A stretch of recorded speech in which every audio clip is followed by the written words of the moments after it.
ವೀಕ್ಷಕರೆಲ್ಲರಿಗೂ ನಮಸ್ಕಾರ. ಇವತ್ತಿನ ವಿಡಿಯೋದಲ್ಲಿ ಕನ್ನಡ ಟೈಪಿಂಗ್ ಯಾವ ರೀತಿ ಮಾಡಬೇಕು ಅಂತ ತಿಳಿಸ್ಕೊಡ್ತಾ ಇದ್ದೀನಿ ವೀಕ್ಷಕರೇ. ಅಂದರೆ ಗೂಗಲ್ ಕ್ರೋಮ್ ಬ್ರೌಸರ್ನಲ್ಲಿ ಕನ್ನಡ ಟೈಪಿಂಗ್ ಯಾವ ರೀತಿ ಟೈಪಿಂಗ್ ಮಾಡಬೇಕು ಅಂತ ತಿಳಿಸ್ಕೊಡ್ತಾ ಇದ್ದೀನಿ. ಯಾಕೆಂದರೆ ಇದಕ್ಕೂ ಮುಂಚೆ ಕೆಲವರು ನುಡಿ ಸಾಫ್ಟ್ವೇರ್ನ ಯೂಸ್ ಮಾಡ್ತಾ ಇದ್ರು. ನುಡಿ ಸಾಫ್ಟ್ವೇರಲ್ಲಿ ಏನಂದರೆ ಕೆಲವು ಶಾರ್ಟ್ಕಟ್ ಕೀಗಳನ್ನ ತಿಳ್ಕೊಂಡಿರಬೇಕಾಗಿರುತ್ತೆ ಮತ್ತು ಅದು ನುಡಿ ಸಾಫ್ಟ್ವೇರ್ನ ಕಲ್ತಿರಬೇಕಾಗಿರುತ್ತೆ ವೀಕ್ಷಕರೇ.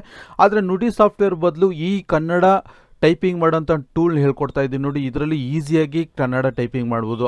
ಅಂದರೆ ವಾಟ್ಸಪ್ಗಳಲ್ಲಿ ನೀವು ಮೆಸೇಜ್ಗಳನ್ನ ಯಾವ ರೀತಿ ಕನ್ನಡದಲ್ಲಿ ಟೈಪ್ ಮಾಡ್ತೀರಾ ಅದೇ ರೀತಿ ನೀವು ಕನ್ನಡದಲ್ಲಿ ನೀವು ಟ್ರಾನ್ಸ್ಲೇಟ್ ಮಾಡ್ಬೋದು. ಅದು ಹೇಗೆ ಅಂತ ತಿಳಿಸ್ಕೊಡ್ತೀನಿ ವೀಕ್ಷಕ. ಅದಕ್ಕೆ ನೀವೇನು ಮಾಡಬೇಕು ಅಂತಂದರೆ ಗೂಗಲ್ ಕ್ರೋಮ್ ಬ್ರೌಸರ್ನ ಓಪನ್ ಮಾಡಿಕೊಂಡು ಇಲ್ಲಿ ಮೇಲ್ಗಡೆ 3 ಡಾಟ್ಸ್ ಕಾಣಿಸ್ತಾ ಇದೆ ನೋಡಿ. ಈ 3 ಡಾಟ್ಸ್ನ ಕ್ಲಿಕ್ ಮಾಡ್ಕೊಳ್ಳಿ. ಅದಾದ ನಂತರ ಕೆಳಗಡೆ ಸೆಟ್ಟಿಂಗ್ ಆಪ್ಷನ್ ಏನಿದೆ ನೋಡಿ, ಸೆಟ್ಟಿಂಗ್ ಆಪ್ಷನ್ನ ಕ್ಲಿಕ್ ಮಾಡಿಕೊಂಡು ಇಲ್ಲಿ ಎಕ್ಸ್ಟೆನ್ಷನ್ಸ್ ಅಂತಿದೆ ನೋಡಿ, ಇದನ್ನು ಕ್ಲಿಕ್ ಮಾಡ್ಕೋಬೇಕಾಗಿರುತ್ತೆ. ಅದಾದ ನಂತರ ಇಲ್ಲಿ ನೋಡ್ತಾ ಇರ್ಬೋದು ವೀಕ್ಷಕರೇ, ಕ್ರೋಮ್ ವೆಬ್ ಸ್ಟೋರ್ ಅಂತ ಇರುತ್ತೆ ವೀಕ್ಷಕರ. ಅಂದರೆ ಮೊಬೈಲ್ಗಳಲ್ಲಿ ಯಾವ ರೀತಿ ಪ್ಲೇ ಸ್ಟೋರ್ ಅಂತ ಇರುತ್ತೆ ಅದೇ ರೀತಿ ಕ್ರೋಮ್ ಬ್ರೌಸರ್ಗಳಲ್ಲಿ ಈ ಥರ ಕ್ರೋಮ್ ವೆಬ್ ಸ್ಟೋರ್ ಅಂತ ಇರುತ್ತೆ ವೀಕ್ಷಕರ. ಅಂದರೆ ಕೆಲವು ಆ್ಯಪ್ಗಳನ್ನ ಇಟ್ಟಿರ್ತಾರೆ. ಆ ಆ್ಯಪ್ಗಳಲ್ಲಿ ಒಂದು ಆ್ಯಪ್ನ ನಾವು ಈಗ ಇನ್ಸ್ಟಾಲ್ ಮಾಡ್ತಾ ಇದ್ದೀವಿ. ಅದಕ್ಕೆ ಇಲ್ಲಿ ಕ್ರೋಮ್ ವೆಬ್ ಸ್ಟೋರ್ ಅಂತ ಇರುತ್ತೆ ನೋಡಿ, ಅದನ್ನು ಕ್ಲಿಕ್ ಮಾಡ್ಕೊಳ್ಳಿ.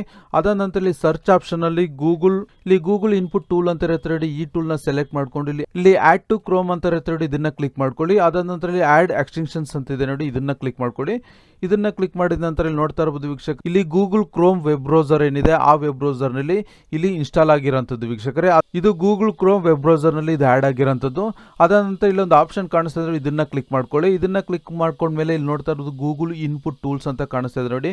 ಅದರಲ್ಲಿ ಇಲ್ಲಿ ಪಿನ್ ಆಪ್ಷನ್ ಇರುತ್ತೆ ನೋಡಿ. ಪಿನ್ ಆಪ್ಷನ್ ಏನಂತಂದ್ರೆ ಇಲ್ಲಿ ಡೈರೆಕ್ಟ್ ಆಗಿ ನಿಮಗೆ ಶೋ ಆಗಬೇಕು ಅಂತಂದ್ರೆ ಇದನ್ನ ಪಿನ್ ಮಾಡ್ಕೋಬೇಕಾಗಿರುತ್ತೆ. ಅದಾದ ನಂತರ ಇಲ್ಲಿ 3 ಡಾಟ್ಸ್ ಇರುತ್ತೆ ನೋಡಿ, 3 ಡಾಟ್ಸ್ನ ಕ್ಲಿಕ್ ಮಾಡಿಕೊಂಡು ಇಲ್ಲಿ ಆಪ್ಷನ್ಸ್ ಅಂತ ಇರುತ್ತೆ ನೋಡಿ ವೀಕ್ಷಕರೇ, ಆಪ್ಷನ್ನ ಕ್ಲಿಕ್ ಮಾಡ್ಕೊಳ್ಳಿ. ಇಲ್ಲಿ ಸರ್ಚ್ ಆಪ್ಷನ್ನಲ್ಲಿ ನೀವು ಕನ್ನಡ ಅಂತ ಟೈಪ್ ಮಾಡ್ಕೋಬೇಕಾಗಿರುತ್ತೆ. ಕನ್ನಡ ಅಂತ ಟೈಪ್ ಮಾಡಿದ ತಕ್ಷಣ ಇಲ್ಲಿ ಕನ್ನಡ ಅಂತ ಬಂದಿದೆ ನೋಡಿ ಫಸ್ಟ್ ಆಪ್ಷನ್ನು, ಇದನ್ನು ಕ್ಲಿಕ್ ಮಾಡ್ಕೊಳ್ಳಿ. ಇದನ್ನು ಕ್ಲಿಕ್ ಮಾಡ್ಕೊಂಡ್ಮೇಲೆ ಇಲ್ಲಿ ಒಂದು ಆರೋ ಮಾರ್ಕ್ ಆಪ್ಷನ್ ಇರುತ್ತೆ ನೋಡಿ ವೀಕ್ಷಕರೇ, ಆ ಆರೋ ಮಾರ್ಕ್ನ ಕ್ಲಿಕ್ ಮಾಡ್ಕೊಂಡ್ರೆ ಇಲ್ಲಿ ಕನ್ನಡ ಅಂತ ಸೆಲೆಕ್ಟ್ ಆಗಿರುತ್ತೆ. ಅಂದರೆ ನೀವು ಯಾವ ಲ್ಯಾಂಗ್ವೇಜ್ನ ಟ್ರಾನ್ಸ್ಲೇಟ್ ಮಾಡಬೇಕು ಅಂತ ನೀವು ಅಂದ್ಕೊಂಡಿರ್ತೀರಾ ಆ ಲ್ಯಾಂಗ್ವೇಜ್ನ ಸೆಲೆಕ್ಟ್ ಮಾಡ್ಕೊಳ್ಳಿ. ನಾವಿಲ್ಲಿ ಕನ್ನಡ ಅಂತ ಸೆಲೆಕ್ಟ್ ಮಾಡ್ಕೊಳ್ತಾ ಇದ್ದೀವಿ. ಅದಾದಮೇಲೆ ಈ ಪೇಜ್ನ ಕ್ಲೋಸ್ ಮಾಡ್ತಾ ಇದ್ದೀನಿ. ಕ್ಲೋಸ್ ಮಾಡ್ಕೊಂಡ್ಮೇಲೆ ಇಲ್ಲಿ ನೋಡ್ತಾ ಇರೋದು ಶೋ ಆಗ್ತಾ ಇರೋಂಥದ್ದು. ಇಲ್ಲಿ ಮತ್ತೇನು ಮಾಡಬೇಕಪ್ಪ ಅಂತಂದರೆ ಕನ್ನಡ ಅಂತ ಇರುತ್ತೆ ನೋಡಿ, ಇದನ್ನು ಸೆಲೆಕ್ಟ್ ಮಾಡ್ಕೊಳ್ಳಿ. ಈಗ ನೋಡಿ ಕನ್ನಡ ಸೆಲೆಕ್ಟ್ ಆಗಿದೆ. ಅದಾದ ನಂತರ ಮತ್ತೆ ಇನ್ನೊಂದು ಆಪ್ಷನ್ ಏನಂದರೆ ಇಲ್ಲಿ ಕೀಬೋರ್ಡ್ ಶಾರ್ಟ್ಕಟ್ ಸೆಟ್ಟಿಂಗ್ಸ್ ಅಂತ ಇರುತ್ತೆ ನೋಡಿ ವೀಕ್ಷಕರೇ. ಅಂದರೆ ಕೀಬೋರ್ಡ್ನಲ್ಲಿ ನೀವು ನಾರ್ಮಲ್ ಆಗಿ ಇಂಗ್ಲೀಷ್ನಲ್ಲಿ ಟೈಪ್ ಮಾಡ್ತಾ ಇರ್ತೀರಾ, ಅದೇನಾದರೂ ನೀವು ಕನ್ನಡ ಬೇಕು ಅಂತಂದಾಗ ನೀವು ಏನು ಮಾಡಬೇಕು, ಶಾರ್ಟ್ಕಟ್ ಕೀನಲ್ಲಿ ನೀವು ಕನ್ನಡ ಅಂದರೆ ಕೀ ಪ್ರೆಸ್ ಮಾಡಿದ್ರೆ ಸಹ ಕನ್ನಡ ಟೈಪಿಂಗ್ ಆಗೋದಕ್ಕೆ ಸ್ಟಾರ್ಟ್ ಆಗುತ್ತೆ. ಸೊ ಅದು ನೀವು ಯಾವ ರೀತಿ ಸೆಲೆಕ್ಟ್ ಮಾಡ್ಕೋಬೇಕಪ್ಪ ಅಂತಂದರೆ ಇಲ್ಲಿ ಕೀಬೋರ್ಡ್ ಶಾರ್ಟ್ಕಟ್ ಸೆಟ್ಟಿಂಗ್ ಅಂತ ಇರುತ್ತೆ, ಇದನ್ನು ಕ್ಲಿಕ್ ಮಾಡ್ಕೊಳ್ಳಿ. ಅದಾದಮೇಲೆ ಇಲ್ಲಿ ನೋಡ್ತಾ ಇರೋದು ಟೂಗಲ್ ಕರೆಂಟ್ ಇನ್ಪುಟ್ ಅಂತ ಇರುತ್ತೆ ನೋಡಿ. ಇಲ್ಲೇನು ಮಾಡಬೇಕು ಅಂದರೆ ಇಲ್ಲೊಂದು ಪೆನ್ ಆಪ್ಷನ್ ಇರುತ್ತೆ ನೋಡಿ, ಎಡಿಟ್ ಆಪ್ಷನ್ ಇದೆ ನೋಡಿ, ಇದನ್ನ ಕ್ಲಿಕ್ ಮಾಡ್ಕೊಳ್ಳಿ. ಇದನ್ನ ಕ್ಲಿಕ್ ಮಾಡ್ಕೊಂಡ್ಮೇಲೆ ನೀವು ಯಾವ ಕೀ ಪ್ರೆಸ್ ಮಾಡಿದ್ರೆ ಕನ್ನಡ ಟೈಪ್ ಆಗಬೇಕು ಅಂತ ನೀವು ಅಲ್ಲಿ ಕೀನ ಪ್ರೆಸ್ ಮಾಡಬೇಕಾಗಿರುತ್ತೆ. ನಾನೇನು ಮಾಡ್ತಾ ಇದ್ದೀನಪ್ಪ ಅಂತಂದರೆ ಕಂಟ್ರೋಲ್ ಕೆ ಅಂತ ಸೆಲೆಕ್ಟ್ ಮಾಡ್ತಾ ಇದ್ದೀನಿ ವೀಕ್ಷಕರೇ. ಯಾಕೆಂದರೆ ಕನ್ನಡ ಟೈಪಿಂಗ್ ಅಲ್ವಾ, ಅದಕ್ಕೆ ಕಂಟ್ರೋಲ್ ಕೆ ಅಂತ ಸೆಲೆಕ್ಟ್ ಮಾಡ್ತಾ ಇದ್ದೀನಿ. ಕಂಟ್ರೋಲ್ ಕೆ ಅಂತ ಸೆಲೆಕ್ಟ್ ಮಾಡಿದ್ರೆ ಇಲ್ಲಿ ಇಷ್ಟಕ್ಕೆ ಮುಗೀತು ವೀಕ್ಷಕರೇ. ಈಗ ಟೈಪಿಂಗ್ ಯಾವ ರೀತಿ ಮಾಡಬೇಕು ಅಂತ ನೋಡೋಣ. ಈಗ ಮತ್ತೆ ಇನ್ನೊಂದು ಬ್ರೌಸರ್ನ ಓಪನ್ ಮಾಡ್ಕೋತಾ ಇದ್ದೀನಿ ವೀಕ್ಷಕರೇ. ಇಲ್ಲಿ ನೋಡ್ತಾ ಇರೋದು ಕನ್ನಡ ಈಗಾಗಲೇ ಸೆಲೆಕ್ಟ್ ಆಗಿರೋಂಥದ್ದು. ಮತ್ತೆ ಕಂಟ್ರೋಲ್ ಕೆ ಅಂತ ಸೆಲೆಕ್ಟ್ ಮಾಡ್ತಾ ಇದ್ದೀನಿ. ಇಲ್ಲಿ ನೋಡ್ತಾ ಇರೋದು ಆಫ್ ಆಗಿರೋಂಥದ್ದು ವೀಕ್ಷಕರೇ. ಅಂದರೆ ಕಂಟ್ರೋಲ್ ಕೆ ಅಂತ ಸೆಲೆಕ್ಟ್ ಮಾಡಿದ್ರೆ ಆಫ್ ಆಗುತ್ತೆ, ಕಂಟ್ರೋಲ್ ಕೆ ಅಂತ ಸೆಲೆಕ್ಟ್ ಮಾಡಿದ್ರೆ ಆನ್ ಆಗುತ್ತೆ. ಇದು ಆನ್ ಆದರೆ ಮಾತ್ರ ಕನ್ನಡದಲ್ಲಿ ಟೈಪಿಂಗ್ ಆಗುತ್ತೆ, ಆಫ್ ಆದರೆ ಕನ್ನಡದಲ್ಲಿ ಟೈಪಿಂಗ್ ಆಗಲ್ಲ, ನಾರ್ಮಲ್ ಆಗಿ ಇಂಗ್ಲೀಷ್ನಲ್ಲಿ ಟೈಪ್ ಆಗುತ್ತೆ ವೀಕ್ಷಕರೇ. ಮತ್ತು ಇನ್ನೊಂದು ಏನಂತಂದರೆ ಇಲ್ಲಿ ಗೂಗಲ್ನಲ್ಲಿ ಸರ್ಚಿಂಗ್ ಆಪ್ಷನಲ್ಲಿ ನೀವು ಕನ್ನಡ ಸೆಲೆಕ್ಟ್ ಮಾಡ್ಕೊಳ್ಳಿ. ನೋಡ್ತಾ ಇರ್ಬೋದು ಆನ್ ಆಗಿದೆ. ಕನ್ನಡ ಸೆಲೆಕ್ಟ್ ಮಾಡಿಕೊಂಡು ಕನ್ನಡ ಅಂತ ನೀವು ಏನೇ ಟೈಪ್ ಮಾಡಿದ್ರು ಕೂಡ ಟೈಪ್ ಆಗಲ್ಲ.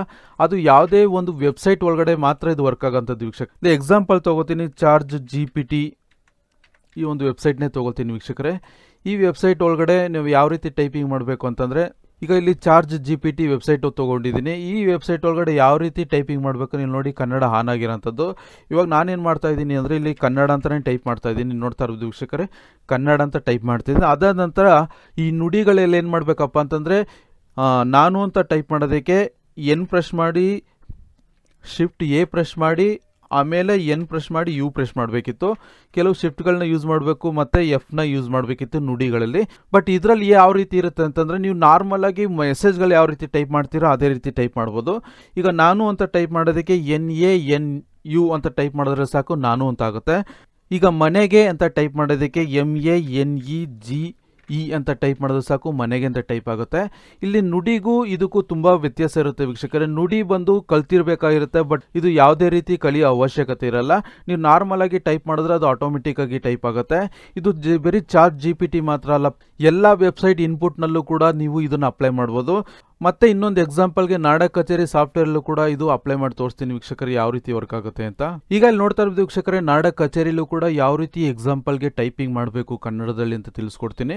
ಇಲ್ಲಿ ನೋಡ್ತಾ ಇರ್ಬೋದು, ಇಲ್ಲಿ ಕನ್ನಡ ಅಂತ ನೋಡಿ ಇಲ್ಲಿ ಆಫ್ ಆಗಿರೋಂಥದ್ದು. ಇಲ್ಲಿ ಕಂಟ್ರೋಲ್ ಕೆ ಅಂತ ಪ್ರೆಸ್ ಮಾಡ್ತಾ ಇದ್ದೀನಿ, ಇಲ್ಲಿ ಆನ್ ಆಗ್ತಾ ಇದೆ ವೀಕ್ಷಕರೇ. ಇಲ್ಲಿ ಆನ್ ಆದಮೇಲೆ ನೀವು ಅಡ್ರೆಸ್ ಆಗಿರ್ಬೋದು, ಇಲ್ಲ ನೀವು ಏನೇ ಹೆಸರಾಗಿರ್ಬೋದು ಇಲ್ಲಿ ಕನ್ನಡದಲ್ಲಿ ಟೈಪಿಂಗ್ ಮಾಡುವುದು. ಅದಾದ ನಂತರ ಮದರ್ ನೇಮ್ ಸುಶೀಲಮ್ಮ ಅಂತ ಟೈಪ್ ಮಾಡ್ತಾ ಇದ್ದೀನಿ. ಇಲ್ಲಿ ನೋಡ್ತಾ ಇರ್ಬೋದು, ಇಂಗ್ಲೀಷಲ್ಲಿ ಟೈಪ್ ಮಾಡಿದ್ರೆ ಸಾಕು ಆಟೋಮೆಟಿಕ್ಕಾಗಿ ಕನ್ನಡದಲ್ಲಿ ತೊಗೊಳುತ್ತೆ. ಅದಾದ ನಂತರ ಅಡ್ರೆಸ್ಸು ಕೂಡ ಇಲ್ಲಿ ಅಡ್ರೆಸ್ ಅಷ್ಟೇ ಬಿಳಿಕೆರೆ ಅಂತ ಹಾಕೋದಕ್ಕೆ ಇಲ್ಲಿ ನೋಡ್ತಾ ಇರ್ಬೋದು ಇಂಗ್ಲೀಷ್ನಲ್ಲಿ ಟೈಪ್ ಮಾಡ್ತಾ ಇದ್ದೀನಿ, ಇಲ್ಲಿ ಕನ್ನಡದಲ್ಲಿ ತೊಗೊಳುತ್ತೆ. ಮತ್ತು ಹುಣಸೂರು ತಾಲೂಕು ಅಂತ ಹಾಕ್ತಾ ಇದ್ದೀನಿ, ಇಲ್ಲಿ ಹುಣಸೂರು ತಾಲೂಕು. ಮತ್ತು ಇಲ್ಲಿ ಮೈಸೂರು.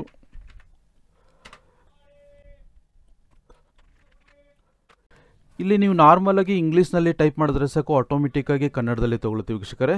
ಅಂದರೆ ಇದಕ್ಕೂ ಮುಂಚೆ ನೀವು ನುಡಿ ಏನಾದರೂ ಅಂದರೆ ಕ್ರೋಮ್ ಬ್ರೌಸರ್ನಲ್ಲಿ ನೀವು ನುಡಿ ಏನಾದರೂ ಯೂಸ್ ಮಾಡ್ತಾ ಇದ್ರಿ ಅಂದರೆ ಅದು ವೇಸ್ಟ್ ಅಂತಲೇ ಹೇಳ್ಬೋದು ವೀಕ್ಷಕರೇ. ಇದು ಈಸಿ ವೇ, ಈಸಿ ಮೆಥಡ್. ಎಲ್ಲ ಪ್ರತಿಯೊಂದು ವೆಬ್ಸೈಟ್ಗಳಲ್ಲೂ ಕೂಡ ಇದು ವರ್ಕ್ ಆಗುತ್ತೆ ವೀಕ್ಷಕರೇ. ಈ ರೀತಿ ಗೂಗಲ್ ಕ್ರೋಮ್ ವೆಬ್ ಬ್ರೌಸರ್ಗಳಲ್ಲಿ ನೀವು ಈ ರೀತಿ ಕನ್ನಡ ಟೈಪಿಂಗ್ನ ಈಸಿಯಾಗಿ ಮಾಡ್ಕೋಬೋದು ವೀಕ್ಷಕರೇ.